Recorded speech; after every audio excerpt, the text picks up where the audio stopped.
rising from the ashes. New details on the damage to Notre Dame Cathedral as France's president unveils an early plan to rebuild it. A second veto. President Donald Trump rejects a bipartisan measure from lawmakers about U.S. foreign policy. We're at the White House. Becoming Catholic. Why this weekend is an important one for a survivor of the Cambodian genocide. And Bridge of the Angels. We'll take you to a spot in Rome dedicated to the Passion of Christ. On EWTN News Nightly for Wednesday, April 17th, 2019.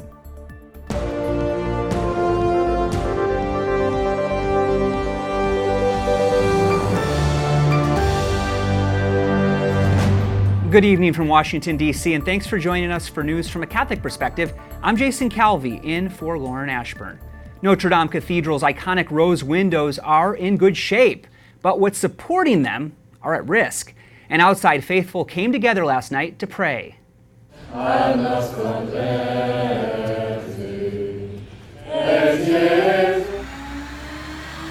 This morning, a crane and wood arrived at the church as repair work began. Firefighters say they're still figuring out how much damage was done to the structure, and they're being very careful when inside. Nearly $1 billion in donation has poured in since Monday's blaze. French President Emmanuel Macron wants to rebuild within 5 years, but experts and even other government officials worry that timetable is not realistic. Renovations will include the famed 19th century spire and 2/3 of the roof. President Donald Trump offers to help both Pope Francis and President Macron. He tweets, "Just had a wonderful conversation with Pope Francis, offering condolences from the people of the United States for the horrible and destructive fire at Notre Dame Cathedral. I offered the help of our great experts on renovation and construction, as I did in my conversation yesterday with President Emmanuel Macron of France. I also wished both Pope Francis and President Macron a very happy Easter." An American Catholic priest says the disaster is a reminder God is with us. Father Roger Landry writes in the National Catholic Register, praying that the holy nostalgia the French and others have for Notre Dame will awaken their religious memory and ultimately revivify their desire to enter into the Christian memorial. For more on this story, including Father Landry's favorite memories from his 7 trips to the cathedral, visit the National Catholic Register at ncregister.com. Now let's talk about what it will take to rebuild Notre Dame. Catholic architect Art Lohsen is author of Rebuild My House, a guide to building or renovating a Catholic church. Arthur, welcome to the broadcast. Thank you, Jason. So President Macron says 5 years, others say not even possible. What do you say?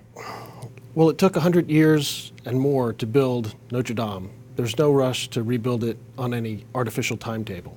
We should take our time and build it well. So the materials, some of them old wood, the old glass, I mean, these things, we don't even have those materials any longer. How are they going to rebuild this structure with new materials? Well, the important thing to remember is that the skill set, the technology is still here to rebuild this building as it was built originally. It's probably not economically and from a scheduled standpoint feasible to try to rebuild this out of old growth oak timbers. They're just simply not available as they were centuries ago. But it can be done with a steel frame, modern materials. But from our perspective, it should be done in a way that's timeless, that maintains the timeless character of Notre Dame Cathedral, because that's its most important point. So will there be the artisans, will there be the craftsmen that can actually redo this work from centuries ago, Gothic structure? Absolutely. We work with them every day in designing Catholic churches around the world. The interesting thing about a project like this, even though it's a tragedy, it's an opportunity, particularly if we take our time to train the artisans and craftsmen, give them the opportunity to spend the time that it takes to restore and renew this cathedral properly. So right now the firemen are going in, they're trying to analyze and see if the structure's supportive for them to get in and do more work. I mean, what are the next steps of this process that you're saying might take a century, Macron says may take just 5 years? Well, the real answer is it probably takes somewhere between the 5 years and the century. But the important point is there shouldn't be any rush. The next steps are to stabilize the structure, make sure that the damage is contained. The wonderful thing about an old building like this is the way it was constructed, the walls are designed to support themselves. The roof was not installed in a series of weeks like a modern building would, so those walls are originally designed to support themselves.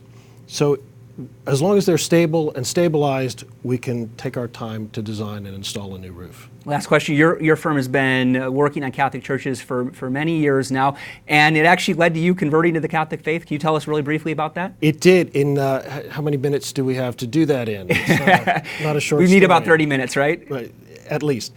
It's what brought me to the church was the opportunity of working on beautiful Catholic churches here in Washington and around the world.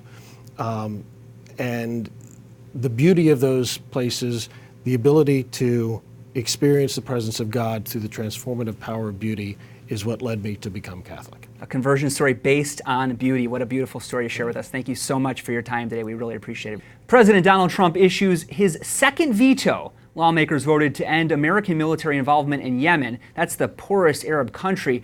Millions there suffer from a lack of food and medicine. The president says the U.S. will still back Saudi forces in Yemen. White House correspondent Mark Irons has that story. Mark? Jason, instead of a veto, bipartisan members of Congress believe President Trump should issue a rebuke to Saudi Arabia, and they're also concerned about the thousands of civilians caught in the middle of this civil war in Yemen. The fighting has pushed the country to famine. Still, President Trump is laying out the reasons for staying in the conflict. President Trump rejecting a congressional resolution to end U.S. military assistance for Saudi Arabia in Yemen, writing, "This resolution is an unnecessary, dangerous attempt to weaken my constitutional authorities. No U.S. troops are on the ground in Yemen, but the military is providing logistical support for a Saudi-led coalition fighting Houthi rebels in Yemen who are backed by Iran." President Trump continues, "Houthis, supported by Iran, have used missiles, armed drones, and explosive boats to attack civilians and military targets in those coalition countries, including areas frequented by American citizens." But critics say the sale of U.S. military arms to Saudi Arabia and support for coalition airstrikes has only added to the crisis in Yemen. The United Nations says the humanitarian situation in the country is the worst in the world. Yemen bleeds. Its people go hungry. Its children, many of them, have not seen the inside of a classroom. In many ways, it's one of the world's most tragic places. Perché noi, la ricca Europa, l'America. And Pope Francis adding his voice for Yemen, saying, "We the rich, Europe, America, sell weapons used to kill children, to kill people. We are the ones that can make a difference." Still, Jim Phillips, a Middle East analyst at the Heritage Foundation, says cutting U.S. assistance to the Saudis could add to the crisis in Yemen. The Yemeni government is still going to fight. The war is still going to go on. The humanitarian situation is not going to change, except that it could get a lot worse. Congress doesn't have the needed votes to override the president's veto, and some lawmakers continue to be critical of the president's close relationship with Saudi Arabia after U.S. intelligence found the Saudi crown prince was complicit in the October murder of Jamal Khashoggi, a journalist who had been living in the United States. Jason? White House correspondent Mark Irons. Thanks, Mark. The Trump administration will allow Americans to sue some foreign companies doing business in Cuba. Secretary of State Mike Pompeo says the U.S. will now allow a law that's part of a decades-old trade embargo. But he's getting pushback from Canada and Europe. Correspondent Wyatt Goolsby joins us from the State Department. Wyatt? Good evening, Jason. Secretary Pompeo says any person or company doing business in Cuba should heed his announcement today. He says the administration's lifting restrictions on lawsuit is the next step in upping the pressure on the Cuban government. He says that's because past policies have not led to democratic reforms or stopped the government's oppression of its people. Today, we are holding the Cuban government accountable for seizing American assets. We're helping those whom the regime has robbed get compensation for their rightful property. And we're advancing human rights and democracy on behalf of the Cuban people. The Secretary of State says starting May 2nd, Americans will be allowed to sue foreign companies that operate out of Cuban hotels, tobacco factories, or any other property Fidel Castro's government nationalized after he seized power in 1959. Those doing business in Cuba should fully investigate whether they are connected to property stolen in service of a failed communist experiment. The top U.S. diplomat for the Americas, Kimberly Breyer, says the Justice Department already has about 6,000 claims that have merit, worth billions of dollars in property lost. Many claims come from Cuban Americans who fled the country after Castro took over. Breyer says there will be no exceptions to Americans who can file a lawsuit. Spain's government spokesperson was one of the first to respond, saying they will back Spanish companies, which have investments in hotels and other tourism-related industries. Other European countries have also voiced their concern and could ask the European Union to challenge the U.S. move in the World Trade Organization. The administration's announcement falls on the 58th anniversary of the failed Bay of Pigs invasion of Cuba. In 1961, approximately 1,500 CIA-trained Cuban exiles landed on the Bay of Pigs beach with the intent of overthrowing the government of Fidel Castro. The invasion force was vastly outnumbered and was defeated in just 2 days. President Trump's added pressure on the Cuban government since 2017, reversing President Obama's 2016 efforts to normalize relations between the U.S. and Cuba. Catholics living in Cuba have faced a lot of challenges. After 1959, Fidel Castro's communist government cracked down on religion, but in more recent decades, the regime has started to become more open in talking with church officials. In January, the first Catholic church built on the island since 1959 opened its doors to celebrate Mass. Jason. Correspondent Wyatt Goolsby at the State Department. Thanks, Wyatt. Peru's former president dies of an apparent suicide. Police were getting ready to arrest 69-year-old Alan Garcia. Then they said he shot himself. He was a populist who ruled the country twice. More recently, he was under investigation related to Latin America's largest bribery scandal. Garcia had denied those claims. Pope Francis says he was very sad because of the devastating Notre Dame Cathedral fire. E la mia vicinanza dopo l'incendio della Cattedrale di Notre Dame. The Pope also thanked those who risked their lives to save the cathedral. He was speaking at his weekly talk to pilgrims at the Vatican. The Holy Father also greeted and encouraged teenage environmental campaigner Greta Thunberg. College students from around the world visit Rome. It's an annual Holy Week event started by a saint. Saint Jose Maria Escriva founded UNIV in 1968, and each year college kids come together to study. They also see the Pope and join the Holy Week liturgies. Isabel Velarde, a sophomore at Fordham University, is there. This year's theme is the transformative power of work. What does that mean? The unique theme of this year, the transformative power of work, deals with how work is essentially a means for people to change themselves and change the world for the better. Not only through the kind of work that they do, but and how they do it and how they behave in their workplace environments. And you're just a sophomore. Do you know what kind of work you're going to want to go into when you graduate? I'm thinking possibly of research in the humanities or academia, but I'm not 100% sure. Also maybe nonprofit management. Okay, well, a lot to think about in the next couple years, but we're in the midst of Holy Week right now. So what's it like to be in Rome right now for Holy Week? It's incredible to really experience the unity and the energy of all the college students from around the world who have come to this conference. We began with Palm Sunday Mass with the Pope, and we just went to his general audience this morning. And really, I think the overall feeling is unity. And the Holy Father actually at that general audience this morning actually gave a shout out to your group. He said you are living the example of Saint Jose Maria Escriva. What did that mean that the Holy Father actually gave you a shout out today? It means that the young people that are coming to this conference really are living out the idea that, we're meant to be in the world, to change the world, to make the world better. UNIV is a conference not just to discuss ideas, but to discuss them, learn new things, and then go back to where we came from and change the world.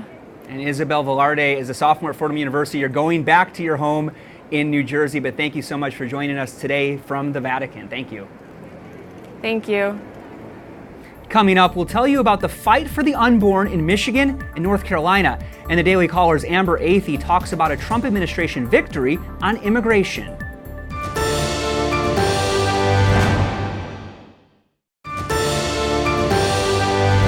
Thanks for joining us. I'm Jason Calvi, in for Lauren Ashburn.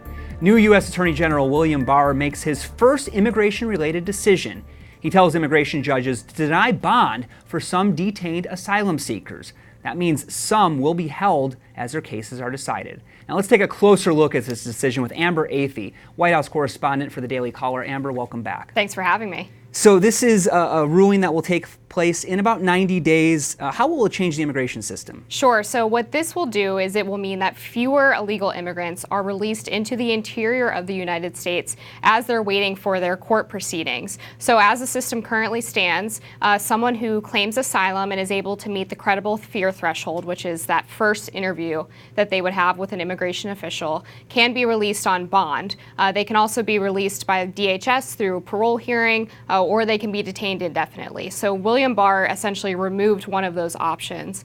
He removed asylum seekers being released on bond, which means more people would be detained through the system. Of course, what we also know is that the immigration system is so overrun right now that likely a lot of these people will still be paroled by DHS just because they don't have the resources to keep everyone detained. So what's the purpose then of making a decision like this, that if they're not going to have the prison or the jail space to put these detainees in? Right. I think this is basically a first step for the Trump administration in trying to end this catch and release policy. And they'll say, look, we've done the administrative work. Now we need Congress to appropriate more funds, more resources to detain these people so that they're not essentially gaining free access to the United States. Because right now, as it stands, they come to the U.S., they claim credible fear, even though only about 20% of those cases actually lead to an actual asylum designation. And then since they're released into the interior of the U.S., a lot of them don't come back. They basically get de facto citizenship.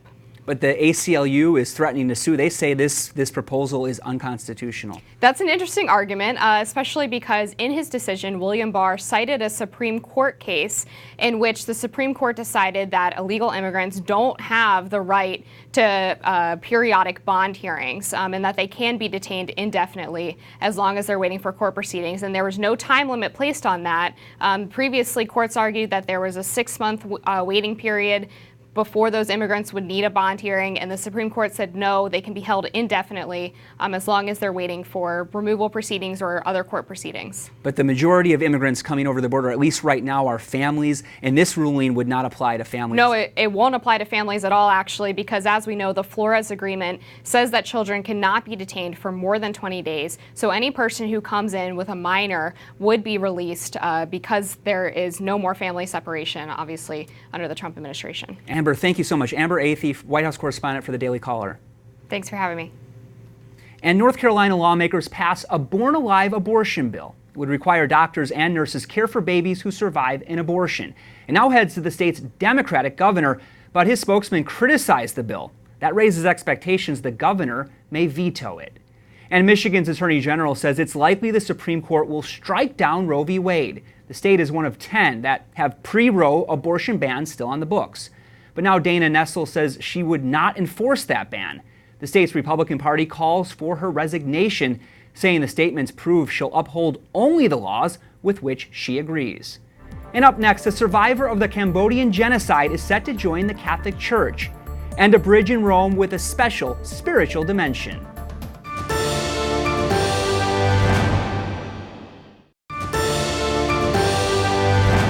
Welcome back. I'm Jason Calvi, in for Lauren Ashburn. Communists took control of Cambodia 44 years ago today. 3 short days from now, a survivor of that genocide takes a major leap of faith. Polly Budak was 5 when the Khmer Rouge took control of Cambodia. Her dad and 5 of her brothers and sisters died, among the more than 1 million victims of the genocide. My brother died.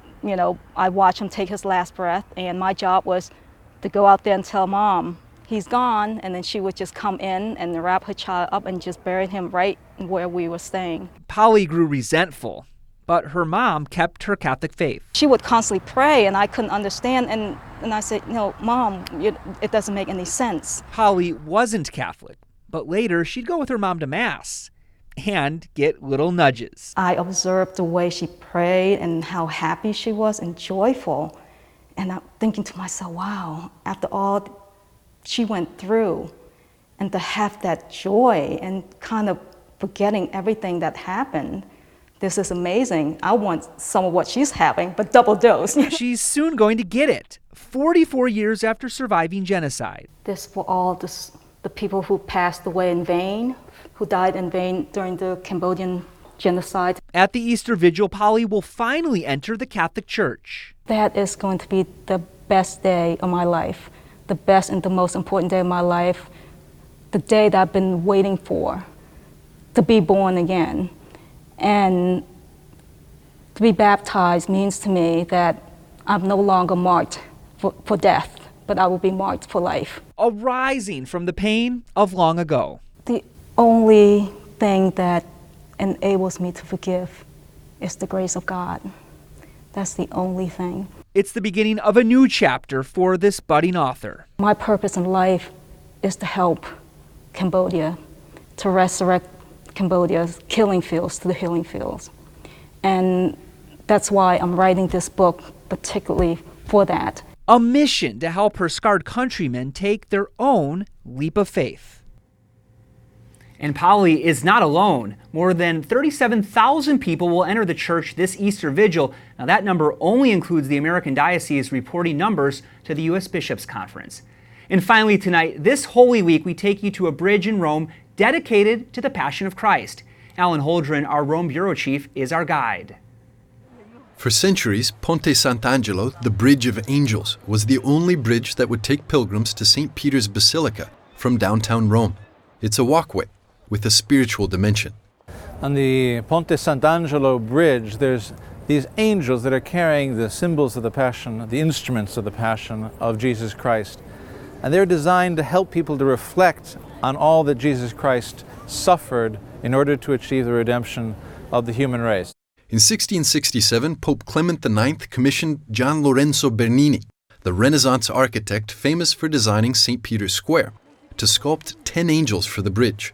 Each one holds a relic of Christ's Passion. So you see the cross, you see the crown of thorns, the nails that were used to nail Jesus to the cross, and people looking at those images, the sculpted images, were meant to recall the love that Christ had that led him to suffer and die on the cross. 2 years after commissioning the bridge in 1669, Pope Clement IX had second thoughts when he saw how beautiful the statues were. He ordered 2 angels to be removed and replaced them with copies. The originals are now in another church in Rome. Also on the bridge, the patrons of Rome, who welcome pilgrims passing below. Under St. Peter, there's an inscription that says, "For the humble, here you will find pardon." And under St. Paul, there's an inscription that says, "For the proud, retribution." Pilgrims crossing the bridge reach Castel Sant'Angelo, once a mausoleum for the Roman Emperor Hadrian. The walk provides a moment to reflect as they approach St. Peter's Basilica, built on the site of the Apostles' Tomb. In Rome, Alan Holdren, EWTN News Nightly. Great story, Alan. Thank you so much. And for all of us here at EWTN News Nightly, thank you for watching. EWTN will air special Triduum programming tomorrow and then Good Friday. We're back on Easter Monday with more news from a Catholic perspective. We hope you have a blessed and holy Easter. Good night and God bless.